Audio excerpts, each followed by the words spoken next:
ఇప్పుడు ఇండియాలో డ్రైవింగ్ అనేటువంటిది ఎలా జరుగుతుంది? మనం లెఫ్ట్ సైడ్ వెళ్తాం, మన క్యారేజ్ వేస్ అన్ని కూడా లెఫ్ట్ సైడ్ ఉంటాయి. సో ఎప్పుడు కూడా ఇండియాలో జరిగినటువంటి బైక్ యాక్సిడెంట్స్ కనుక మీరు పరిశీలన చేస్తే అది లెఫ్ట్ సైడ్ పడుతుంది, రైట్ సైడ్ పడదు. ఎందుకంటే మన వెహికల్స్ అన్ని కూడా డిజైన్ అయ్యి ఉన్నాయి. అదే అమెరికా, యూరోప్ లాంటి దేశాల్లో వాళ్ళు రైట్ సైడ్ క్యారేజ్ వేలో వెళ్తారు, మనం లెఫ్ట్ సైడ్ క్యారేజ్ వేలో వెళ్తాం. వెయిట్ లెఫ్ట్ సైడ్ ఉంటుంది. మీరు చెప్పినట్టుగా బైక్ గాల్లోకి ఎగిరితే, ఎగిరిన బైక్ అంటే నీరు పల్ల మెరుగు నిజం దేవుడు ఎరుగు. సో నీరు ఎప్పుడు పల్లానికి వెళ్తుందా, పైకి వెళ్తుందా? సో నీరు పల్లానికి వెళ్ళినట్టుగానే వెయిట్ ఎటు ఉంటే అటువైపు పడుతుంది. మరి లెఫ్ట్ సైడ్ ఉండే బైక్స్ కి గాల్లోకి ఎగిరినప్పుడు తన బరువుకి తాను ఆ వైపు పడుతుంది, కానీ రైట్ సైడ్ ఎలా పడుతుంది? రెండవది, అది దానికి మడ్ గార్డ్స్ కూడా ఉన్నాయి. మరి ఆ మడ్ గార్డ్స్ బాడీ మొత్తం మీద బైక్ పడినప్పుడు ఎలాంటి ఇంపాక్ట్ క్రియేట్ చేయలేదు ఆ బాడీ మీద. ఏ రకమైనటువంటి మడ్ గార్డ్ ఇంజురీస్ కూడా అక్కడేమో కనిపించడం లేదు. హెల్మెట్ ఏమో ఇంటాక్ట్ గా ఉంది, గ్లాసెస్ ఇంటాక్ట్ గా ఉన్నాయి. మాస్క్ ఫస్ట్ మినిట్ నుంచి లాస్ట్ మినిట్ వరకు ఉన్న మాస్క్ చిన్న గీత కూడా పడలేదు, చిన్న చినుగు కూడా లేదు. మరి ఏ విధంగా చెరగకుండా యాజ్ ఇట్ ఈస్ గా అక్కడ పెట్టబడి ఉంది.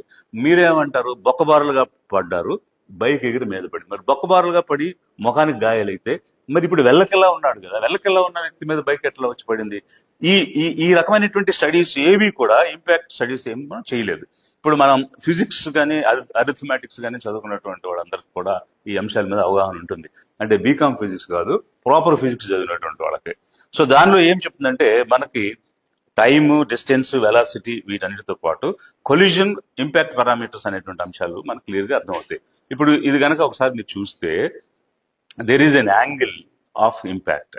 సో ఇక్కడ మనకి ఇప్పుడు ఐన్స్టీన్ థియరీ ఉంది, E = mc² అని.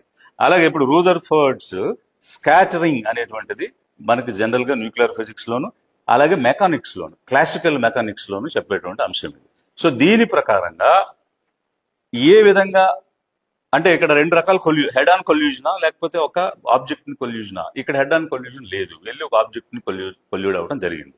హెడ్ ఆన్ కొల్యూజన్ లో ఇంపాక్ట్ పారామీటర్ 0 ఉంటుంది.